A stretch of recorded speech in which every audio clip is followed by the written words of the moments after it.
హింసాత్మక ఎన్నికల ప్రణాళికకు జగన్మోహన్ రెడ్డి అడుగులు వేస్తున్నారు అంటూ ఒక వార్త ఇప్పుడు సోషల్ మీడియాలో చక్కర్లు కొడుతున్నటువంటి నేపథ్యంలో అసలు హింసాత్మక ఎన్నికల ప్రణాళికకు జగన్మోహన్ రెడ్డి ఏం సిద్ధం చేశాడు అనేది మనతో మాట్లాడేందుకు అలాగే మనతో చర్చించేందుకు ప్రముఖ సీనియర్ జర్నలిస్ట్ సిఎస్ రావు గారు మనతో ఉన్నారు. సార్తో మాట్లాడదాం.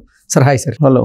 హింసాత్మక ఎన్నికల కోసం జగన్మోహన్ రెడ్డి కొన్ని ప్రణాళికలు సిద్ధం చేస్తున్నారు అంటూ కొన్ని వార్తలు అయితే ఇప్పుడు సోషల్ మీడియాలో చక్కర్లు కొడుతూ ఉన్నాయి. ఆ ప్రణాళికలు ఏంటంటే ఏం చెప్తారు సార్? సో ఒకటి ఏంటంటే ఇప్పుడు మనం చెప్పడం కాదు కానీ ఫస్ట్ నుంచి అనుమానిస్తుంది ఏంటంటే తెలుగుదేశం పార్టీ కానీ జనసేన కానీ ఇప్పుడు బీజేపీ కూడా అదే చెప్తున్నారు. అమిత్ షా అదే చెప్తున్నారు, నరేంద్ర మోడీ కూడా అదే చెప్తున్నారు. రౌడీ రాజ్యం వస్తుంది, రౌడీలు పొంచి పోషిస్తున్నారు, మాఫియా తయారైందని చెప్తున్నారు. మరి మనం ప్రత్యేకంగా చెప్పవసరం లేదు. అయితే జగన్మోహన్ రెడ్డి అనగానే ఫస్ట్ గుర్తొచ్చేది ఏంటంటే ఫ్యాక్షన్ నేపథ్యం గుర్తొస్తుంది. సరే, ఆయన ఫ్యాక్షనిజం చేశారా లేదా అనేది తర్వాత సంగతి. నేపథ్యం అయితే ఫ్యాక్షన్ నేపథ్యం వస్తుంది. 2004లో ఆయన ఒక ప్రైవేట్ సైన్యాన్ని నడిపాడు, నల్లమల్ల ఫారెస్ట్ ఏరియాని కేంద్రంగా చేసుకొని అనేది అప్పట్లో ఆయన మీద వచ్చినటువంటి ఒక ఆరోపణ. అప్పుడు యాక్చువల్గా ఆయన రాజకీయాలకు కానీ లేదంటే వ్యాపారాలకు కానీ దూరంగా ఉన్నాడు. అయినప్పటికీ కూడా అప్పట్లో వినిపించినటువంటి ఏంటంటే నల్లమల్ల ఫారెస్ట్ ఏరియాకు సంబంధించి ఆ నల్లమల్ల ఫారెస్ట్ ఏరియాలో ఉండేటువంటి దాదాపు 80-90 కాన్స్టిట్యున్సీలు ఉన్నాయి ఉమ్మడి ఆంధ్రప్రదేశ్లో. ఆ 80-90 నియోజకవర్గాలకు సంబంధించి ఒక ప్రైవేట్ సైన్యాన్ని నడిపారు. అప్పట్లో నక్సలిజానికి యాంటీగా మేనిఫెస్టోలో పెట్టారు చంద్రబాబు నాయుడు. వాళ్ళు కూడా చేసి నాటు తుపాకులు ఏదో చేశారు, మొత్తం కలిపి ఏదో రకరకాలు వినిపించాయి. సరే, ఆ తర్వాత 2009 వచ్చింది. 2009 వచ్చేళ్ళకి ఆయన డైరెక్ట్గా సీన్లోకి రావడానికి రెడీ అయిపోయారు. సో 2009లో రావడానికి రెడీ అయిపోయిన క్రమంలో రాజశేఖర రెడ్డి హఠాత్తుగా ఆయన ప్రమాదానికి గురి కావడం, చనిపోవడం ఇవన్నీ చూసాం. ఆ తర్వాత ఈయన డైరెక్ట్ పాలిటిక్స్లో రావటం, కాంగ్రెస్ని వ్యతిరేకించడం, జైల్లోకి పోవటం, ఓదార్పు షర్మిలా చేయటం, ఇవన్నీ చూస్తూ వచ్చాం. అయితే 2014 ఎన్నికల్లో ఈయన ఓడిపోయారు. 2014 ఎన్నికల్లో ఓడిపోయిన తర్వాత కొంత ఆయనకి పరిణితి రాజకీయంగా వస్తుందేమో అనుకున్నారు. కానీ 2019కి వచ్చేటప్పటికి ఆయనకి ప్రశాంత్ కిషోర్ తోడయ్యాడు. ప్రశాంత్ కిషోర్ తోడైన తర్వాత సమాజాన్ని ప్రాంతాల వారీగా, మతాల వారీగా, కులాల వారీగా ఎలా విడగొట్టి భావోద్వేగాల నుంచి ఓట్లను సంపాదించుకోవాలి అనేది నేర్పించాడు. సో దాంతో ఇప్పుడు అదే పందాన్ని అనుసరిస్తూ వచ్చారు జగన్మోహన్ రెడ్డి. ఆయన స్పీచ్ల్లో కానీ లేదంటే ఆయన వ్యవహార శైలిలో కానీ ఆయన పరిపాలనా విధానంలో కానీ అవే కనిపిస్తూ ఉంటాయి మనకి. సో ఇప్పుడు ఎన్నికల్లో యాక్చువల్గా ఆయన అనుకున్నది ఏంటంటే తను ఫ్రీబీస్ ఇస్తున్నాను, బటన్ నొక్కుతున్నాను, 130 సార్లు నేను బటన్ నొక్కాను, 2 సార్లు నొక్కండి అని చెప్పి మనం చెప్తున్నాడు. ఆయన ఏమనుకున్నారంటే ఇంతమంది లబ్ధిదారులకు నేను ఇచ్చాను కదా, సో వీళ్ళందరూ నాకు ఓటేస్తారని చెప్పేసి అనుకున్నాడు ఆయన. ఇదే భావన చంద్రబాబు నాయుడు కూడా 2019 ఎన్నికల ముందు ఉంది.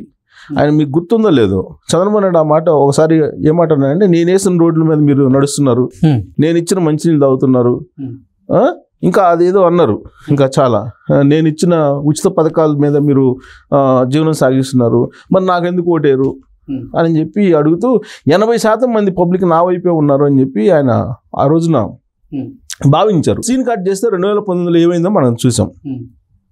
చంద్రబాబు నాయుడు కన్నా కూడా పథకాలని తక్కువ ఇస్తున్నది జగన్మోహన్ రెడ్డి. లెక్కేసుకుంటే బడ్జెట్లో తక్కువ కేటాయింపులు ఉన్నాయి. సో కాబట్టి ఈ ఫ్రీబీస్, ఉచితాలు ఇవన్నీ పనిచేయవు అనేది అర్థమైపోయింది జగన్మోహన్ రెడ్డికి. ఇప్పుడు ఇంకా లాస్ట్ ఆప్షన్ ఏముంది? ఓన్లీ హింసాత్మకమైనటువంటి ఎన్నికలు మాత్రమే ఉన్నాయి. ఆ దిశగా అడుగులు వేస్తున్నాడు జగన్మోహన్ రెడ్డి అనేది ఇప్పుడు విపక్షాలు ఒక అభిప్రాయానికి వచ్చి ఆ దిశగా అడుగులు వేస్తున్నట్టు క్రమంలో ఆయన నిలువరించాలనేటువంటి ప్రయత్నంలో ఇప్పుడు ఎన్నికల కమిషన్ దగ్గరికి వెళ్ళి కంప్లైంట్ చేసి డీజీపీని మార్చడం, లేదంటే జగన్మోహన్ రెడ్డి గత సంవత్సర కాలం నుంచి జగన్మోహన్ రెడ్డి కొంతమందిని జేపీఎస్ని పెట్టుకొని, జేపీఎస్లోని జగన్ పోలీస్ సర్వీస్ కొంతమంది ఉన్నారు, వాళ్ళని పెట్టుకొని కింద నుంచి పై దాకా మొత్తం మ్యానిపులేట్ చేయాలి అనేటువంటి యాంగిల్లో ఆయన ఏదో ప్రయత్నం చేశారు అనేటువంటి క్రమంలో ఇప్పుడు షఫ్లింగ్ చివరి నిమిషంలో చేస్తున్నారు. ముందే మేల్కోవాల్సింది చివరి నిమిషంలో చేస్తున్నారు. అయితే ఇక్కడ ఇంకోటి ఏంటంటే అసలు ఏ విధంగా ప్లాన్ చేసుకున్నారు అనేది తెలుగుదేశం పార్టీ వాళ్ళు కానీ లేదా జనసేన వాళ్ళు కానీ వాళ్ళు చెప్పేది ఏంటంటే, వాలంటీర్లు ఉన్నారు, ఆ తర్వాత గృహసారథులని ప్రతి 50 ఓట్లకి ఒకళ్ళని గృహసారథులని పెట్టారు. వాళ్ళు ఏం చేస్తారంటే 50 మంది ఓటర్లని పోలింగ్ బూత్ దగ్గరికి తీసుకురావాలి. వీళ్ళు కాకుండా పోలింగ్ బూత్కి 10 మందిని తయారు చేశారు. ఆ తయారు చేసిన 10 మంది ఎవరంటే ఊర్లలో, గ్రామాల్లో ఏ పని లేకుండా తిరిగేటువంటి గాలి బ్యాచ్ కొంతమంది ఉంటారు. వాళ్ళని ఒక గ్రూప్గా తయారు చేసి ఎలక్షన్ సందర్భంగా రేపు పోలింగ్ జరిగే రోజు వాళ్ళని పురమాయించడం ద్వారా గొడవలు చేసి ఎన్నికలని తమ వైపు కొన్ని సెలెక్ట్ చేసుకున్న బూతుల్లో ఒక నియోజకవర్గానికి 10 నుంచి 20 పోలింగ్ బూతులను ఎంపిక చేసుకొని అక్కడ కనీసం ఒక 5 నుంచి 10,000 ఓట్లు మ్యానిపులేట్ చేయాలి. దొంగ ఓట్ల రూపంలోనూ, లేకపోతే రిగ్గింగ్ రూపంలోనూ, లేదంటే ఏజెంట్లు మ్యానిపులేట్ చేయడము, ఏదో ఒక రకంగా చెయ్యాలి అనేటువంటి ఒక ఆలోచన చేస్తున్నారు అనేది ఒకటి ఇప్పుడు విపక్షాల్లో వినిపిస్తుంది. సో దానికి ప్రతిగా వీళ్ళేమి చేస్తారు, వీళ్ళేమి చేయగలిగి ఉంది అని అంటే కేవలం అధికారుల మీద ఆధారపడే విపక్షాలు. ప్రభుత్వంలో ఉంది Jaganmohan Reddy and team. So ఇప్పుడు ఎవరైతే ఈ బ్యాచ్ని తయారు చేశారో ఈ బ్యాచ్ ఎలా మూవ్ అవుతారు రేపు ఎలక్షన్లు అంటే మీడియా వాహనాల్లో వాళ్ళకి సంబంధించినటువంటి మీడియాలు ఉన్నాయి. బ్లూ మీడియా, ఇప్పుడు మన మీడియాలు ఎన్ని రకాలు ఉన్నాయి తెలుగు రాష్ట్రాలు అంటే 4 రకాల మీడియాలు. Blue media, yellow media, pink media, పిచ్చ మీడియా. పిచ్చ మీడియా అంటే డబ్బులు ఎవరికి ఇస్తే వాళ్ళకి పాడుతూ ఉంటుంది. సో ఇప్పుడు బ్లూ మీడియా సంబంధించినటువంటి వాహనాల్లో వీళ్ళని రేపు ఎలక్షన్కి తరలించడం కానీ, ఎలక్షన్ దగ్గరికి, లేదా వాళ్ళ ద్వారా ఎవరికైనా సరంజామాని సెట్ చేయడం కానీ ఇవన్నీ చేయబోతున్నారు అనేది ఇప్పుడు విపక్షాలు పసిగట్టాయి.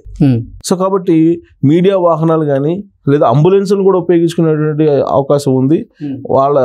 ఇప్పుడు గృహసారథులు, ఇప్పుడు ఒక లేయర్ పోయింది, వాలంటీర్ లేయర్ అనేది పోయింది.